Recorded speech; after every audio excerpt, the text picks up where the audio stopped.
let me remind you, please call me David. I'm not a formal person. Okay. I always go through this with you. And then, I don't listen. I know. And then I think the reason the holidays are so tough is just because it's this sort of perfect storm, because, number one, our routines get all disrupted, and so then we're not getting enough sleep or enough rest. And then, meanwhile, we're then encountering some of these really difficult relationships with people that maybe we don't even see or talk to much the rest of the year. And there's a lot of past history there that can be incredibly tough to deal with, or maybe even some trauma there in the background.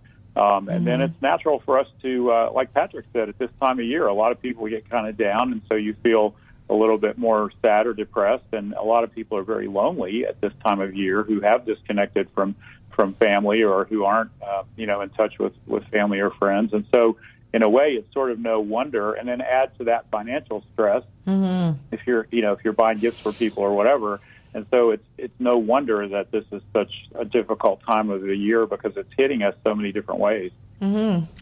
Right. And so many people put so much effort into what to buy people, and, get presents rather than give presents with the CE. You know what I mean? And be present in their lives. But I don't know. I don't think it's wrong for people to call their family if there's trauma involved or anything like that, or send a message and not have to endure having to actually travel or go there. I mean, if there's other things that they'd rather be doing, which it doesn't is why have to be. One of the best things I think people can do to deal with some of this is really think about your own needs, and think about your own well-being, and decide who is it you want to spend the time with, and who is it just as equally importantly, who do you not want to spend time with, because perhaps that's going to be hurtful or harmful for you in some way. And so, in a way, we have to be, although it's a time of giving, we also have to be, in a way, a bit selfish, because we have to think about our own physical and mental health and well-being, and we have to protect ourselves, because sometimes nobody else will. Yeah, I couldn't agree more. Callers, you're welcome to call in 866-826-1340, 866-826-1340. We're going to take our first break, but when I come back, David wrote a beautiful article, and it's Happy Holidays, and it's 10 tips that can help you manage some of the holiday-related stresses that we're all likely to experience. And we're going to discuss that and ways to decompress and self-care. And we'll be back in just a moment with Moments of Clarity. Please stay tuned. You're listening to Moments of Clarity with Tiffany Werner. We welcome your input at 866-826-1340. Tiffany will be right back after this.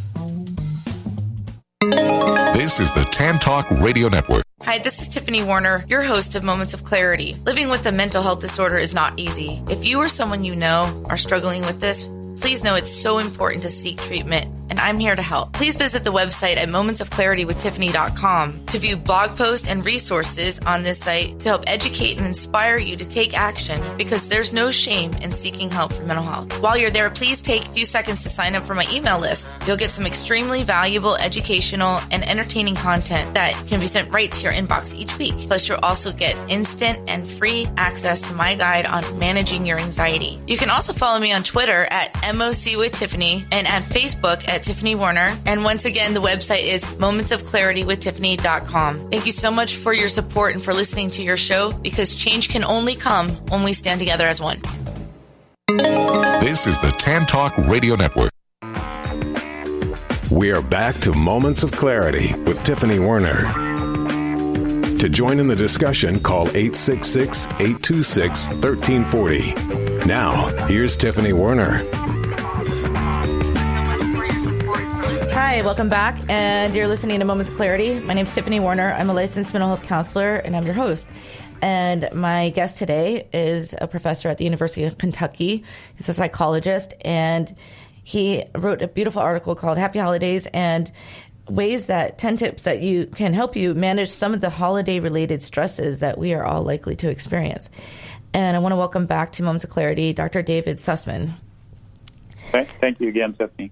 So, David, I'm going to quote you on your article here. It says, "The holidays can be joyful, but as we all also know all too well, they can be tremendously stressful. And stressful factors contribute to holiday stress, including disruptions in our routines, lack of rest and sleep, financial challenges, difficult relationships, and feelings of loss, loneliness, and depression." And there's 10 tips. And once again, welcome callers to call in 866-826-1340 if you have a story about how you spent the holidays, how you intend to spend the holidays, or fear of what you're going to do or endure, or just things that you're having a difficult time with, or you want to share that as a bonus too, a positive thing. But okay, so the 10 tips. First one, consider your needs. And so, David, let's talk a little bit about that.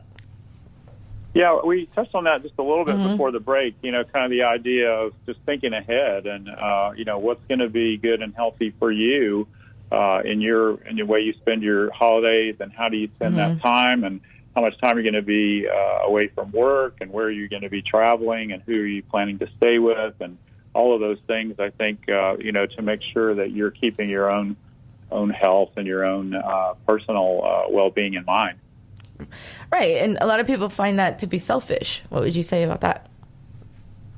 It's not selfish. I mean, it's kind of the idea of, is it selfish to take a couple Tylenol when you have a headache? I mean, good point. If you're having some pain or hurt or distress, you have to take care of that in whatever way is going to be effective for you. So I don't see it as selfish. Right. No, I mean, self-care is not selfish. It's actually, we can't pour from an empty cup anyway. And right. We can't give what we don't have to others. So if we don't find time to love ourselves, how can we really fully be there for other people? Yeah, that's right. That's right. Second tip, clarify expectations. Yeah, so that's where you want to have some discussion. Talk with your friends, your family, and let's talk about what do people expect for how the holidays are going to unfold. And sometimes people have very clear expectations. They want you at a certain place at a certain time for dinner, or they want you to visit with grandma, or, there's certain people they expect you to spend time with. And I think you need to just get some sense of what that is, because, number one, to know what the expectations are, and then number two, to see what you're able to adequately fulfill or not fulfill. And then if you can't deliver on everything, you've got to have some negotiation about what you can do and what's reasonable. But it all starts with kind of that open communication. And sometimes that's part of why people dread it, is because that communication isn't there, and they're just expected to be places and travel. And some people go 3 or 4 homes over a holiday, and it's very exhausting. And and I mean, it's tradition for some people, but it could just really wear someone out. And being clear about that, it's okay to spend it with your immediate family or whatever, however you want. I think that is important. Yeah, and things are going to change over time. As people get a little older, or as maybe the distance increases or whatever, and so. Part of that, again, I think, is talking through, well, things may need to be a little different this year because certain things have changed and we're no longer able to do things as we once did. Yeah. Yeah. And I understand that there's some people that want to be with family, like grandma or something, because they don't know how much time, that kind of stuff that they have left. But it can wear out, and it's time off, and to do something for yourself when you're feeling overwhelmed or, spread too thin is very important. Right. Yeah, that's totally right. So did we do plan ahead? Oh, yeah, plan ahead. So, you have these conversations, you have communication, you think about your needs, and then you try to, get organized, I think, because as they say, if you fail to plan, you plan to fail. And so I think there's some truth to that, because then you have to think about how much time you're going to be off from work, your travel plans, your schedule, when you're going to visit grandma, where, different places you have to be, and where you're going to stay, and you have to start thinking about the money that's involved, the cost, and, the budgeting. And so the planning, I mean, some people are great at this, and they actually plan out the holidays not only weeks but months in advance, and I think that really can relieve a lot of the stress, because then you know really far ahead what's going on, and you can kind of rest a little bit. Mm-hmm. And not focusing so much on what you give others, but how you interact. I mean, sometimes a phone call means so much more than a gift. On Facebook, Joe Potosi said, "I struggled throughout the holidays because of what I endured as a kid," and that must be rough. So, how do you? What kind of advice do you give for someone that is experiencing trauma at this time? That's a huge issue for so many people, and there's no Thanks for sharing that, Joe. Yeah, there's no one simple way to deal with that. But I think, again, some of that self-care and safety has got to come into it. And if you know that it's just going to be really harmful or destructive for you to interact with some of those people who may literally have traumatized you in some way, you're going to have to create some distance or stay away from them. And there may be a time down the road for some reconciliation or forgiveness, but if you're not at that place, or if you're not ready for that, then you should never force yourself into those situations. Yeah, there's so many people that have been traumatized or abused by a family member, and they're forced to spend the holidays with them. And I don't get the sense in that. I don't think that that's even ethical to have to endure that every holiday, or to be around somebody that has harmed you in any way.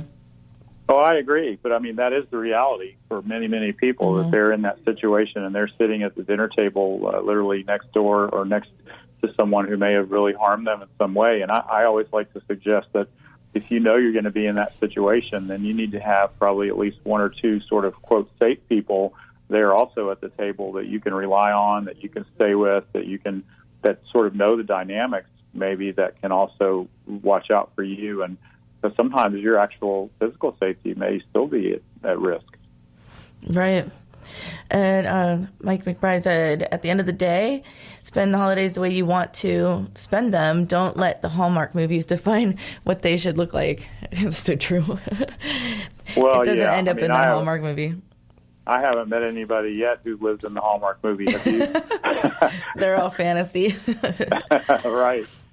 And with Joe's book, When the Dust Settled, Between a Rock and a Hard Place, it's on Amazon, and he tells this whole story about his childhood and things like that, that if you are struggling with something like this over the holidays, I really recommend that story and to purchase that book, because it's a story of hope too. So I need to check that out myself. Yeah. When the Dust Settled, and Between a Rock and a Hard Place by Joe Potosi. All right, so more on these tips here, and welcome callers again, 866-826-1340, 866-826-1340. Another thing is be flexible. And it said, even if your plans are well thought out, leave room for the unexpected, such as travel delays, a sick family member, or losing your phone. Try to be open and accommodating when schedules and plans change at the last minute.